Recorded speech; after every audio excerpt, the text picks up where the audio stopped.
He's identified with that. Here's Jesus' own words, John 5:21.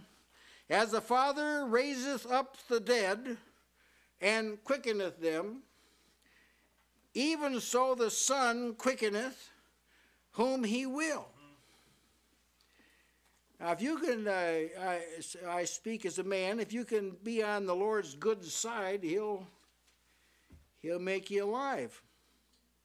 You stick with Christ like the disciples did. They said, one time he said, you're going to go away? You're going to go away too? Things were getting kind of tough. He spoke about eating his flesh and drinking his blood and never did tell the people what he meant. They'd ask, I'm sure he might have elaborated on it if someone would have said, what do you mean? But they didn't ask. And so they were going away apparently by the thousands, because this is the group that he fed, the 5,000 men beside women and children. He asked his disciples, you going to go away? Maybe he's asked you that. Maybe you thought this was something you were thinking about. Should I stay or should I go? Maybe you thought that was something you conceived.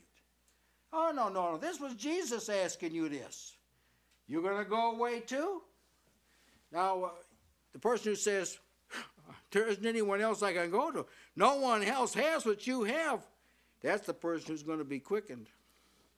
The person who's in a dilemma about it, not sure whether they should go or stay, not sure whether they should stay with Jesus or hop off the ship, so to speak, they're not going to be quickened. That isn't who Jesus wants to quicken. He quickens those who are in the pit, know they're in the pit, want out of the pit. Yeah. That's the person he quickens. He quickens whom he will. Now Jesus goes on to elaborate about this. He says that like this, this is going to happen in a spiritual resurrection. In the same chapter, John 5, verses 25 through 27, verily, verily, means listen up, listen up. This is truth, truth. This is what I'm going to say now is absolutely unchangeable. This cannot be updated. This cannot be changed. This cannot be nullified. Verily, verily, I say unto you, the hour is coming, when the dead shall hear the voice of the Son of God, and they that hear, all of the ones, they that hear, shall live. Amen. For the Father hath life in himself, and he hath given to the Son to have life in himself. That is, he can confer life, in other words. He can confer it. God breathed into Adam's nostrils a breath of life, but Adam couldn't breathe into anybody's nostrils. He couldn't confer life. This had to be conferred to him. So if you have been given something, there's no way you can give that to somebody else. You don't have that kind of power. I know that people give your faith away and so forth. I know people say this, but this is just empty-headed talk. Yeah. If you had to receive it, you can't give it. Because it's not yours to give, it's yours to receive. And then you minister in the power of it, and God will give that to someone else through you. For he has given him authority to execute judgment also, because he's the Son of Man. So he's just handed the matter of giving life, he's just handed it over to the Son. I'm going to put this all in your care, Son. You make alive whoever you want. Then he goes on to, this is a spiritual resurrection. The next verses he speaks about the bodily resurrection. That's also going to be a confirmation of life. Marvel not at this. Don't marvel at this. For the hour is coming in which all that are in the graves shall hear his voice, and shall come forth, they that have done good unto the resurrection of life, and they that have done evil unto the resurrection of damnation. Well, Jesus is associated with making people alive.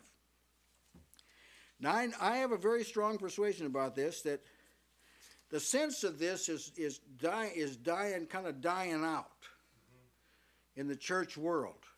There's too many professionals. There's too many. There's too many career people. There's too many institutions and too many programs and too many books. There's too many routines. There's too much of this stuff.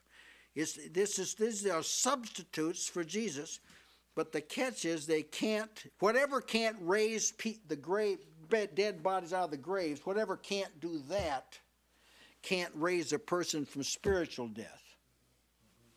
Whatever can't make a dead body in a grave come up and be active can't make a person who's slipped into non-productivity spiritually, can't make that person active.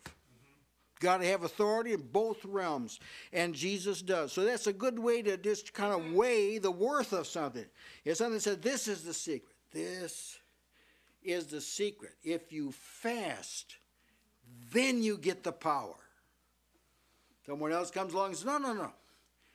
This is the secret. If you obey, that's when you get the power. See? Someone else comes along and says, no, no, no, this isn't the secret at all. It's a routine. It's a disciplined life. That's when you get the power. And there's all kind of statements about how to get this power and how to be productive. But when it gets right down to it, you get it from Jesus. Amen. Or you don't get it.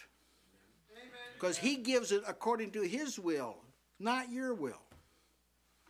And all the person needs to do really is see his situation as it really is. That's what a person who seeks the Lord, they've just seen their situation as it really is, and Jesus will be inclined to give them life.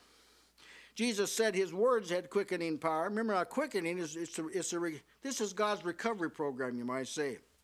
Jesus said, the flesh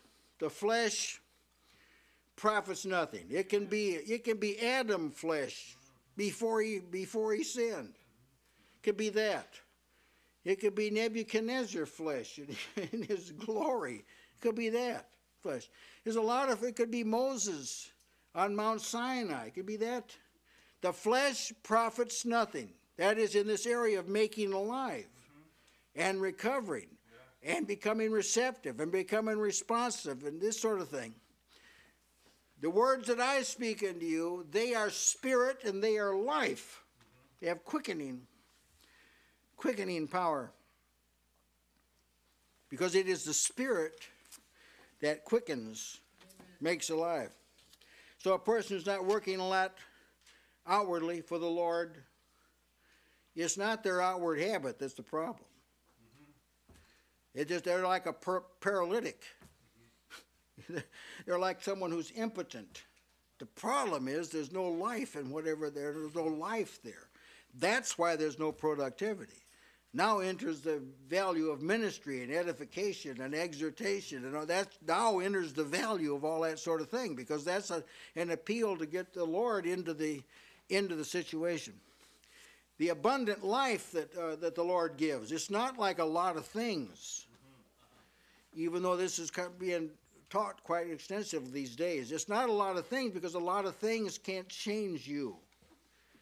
You could take a truckload of gold and dump it on the head of somebody, and it wouldn't change their character. It wouldn't make them more sensitive. It wouldn't make them more productive.